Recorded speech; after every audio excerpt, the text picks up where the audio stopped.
Wow, wow, wee, wow. What do we have here? So, Cyberpunk 2077 prices are going through the roof like crazy. And yeah, let's have a look at the price history of Cyberpunk 2077 because it tells an interesting story for sure, as always. Because this is the real public auction house of gaming is all Keyshop or reseller blogs like that actually also report on, you know, price development of games, which is quite interesting. If you look at the price development, it's exploding. Everywhere, the official stores, and now also the key resellers. But the key resellers, yeah, especially since October 7th, we can see an extreme price development, but also on the official stores. Yeah, it's back on full price on all official stores. And it was down for quite a bit. Isn't that interesting? I think that is interesting. And I have to give it to CD Projekt that they are not giving up on it, although it might be for questionable reasons.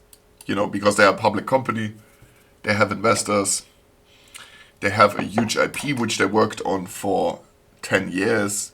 So of course they do not want to drop it that easily. The good thing is that we are the beneficiaries of this because, yeah, the game is just getting better and is in a state now that could be called polished. Not completely polished, but more polished. Polished to a degree worthy of a release title. So, why is that? The reason is quite simple. It's Edge Runners, the update and the new anime series by Netflix and CD Projekt Red, which I watched a bit, which I watched actually in its entirety, but not super concentrated, so I need to have another go at it. And it's one of my first animes, yes, confession right here, one of the first animes that I have ever seen in my life, I guess. And like seriously seen modern anime, not talking about Dragon Ball Z or, you know, something like that, or Pokemon when I was 5 years old.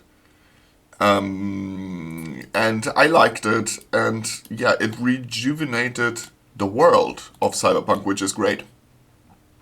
Because it's a deep, deep world, and the game doesn't even attempt to flesh that world out, in my opinion. If you compared it to, let's say, the Elder Scrolls Oblivion, it's such a much more fleshed out world. You know, like they tried, yes, but they didn't. They did not fully flesh out Cyberpunk yet in any way, shape, or form. Nor do they have to, because let's face it, you know, they could have come out with a lot of single player expansions and people would have probably gobbled it up like crazy. So anyway, that's just what I wanted to talk about today. I think it's very interesting to have a look at those key reseller sites. If you're into buying from those sites or not, doesn't matter. But yeah, that's the auction house for video games, and you can always see the popularity and the real worth of a game on those reseller sites. Yeah, quite interesting. What do you guys think? Put it down in the comment section below. And I see you guys in the next one. Yeah, subscribe if you haven't already, and cheers.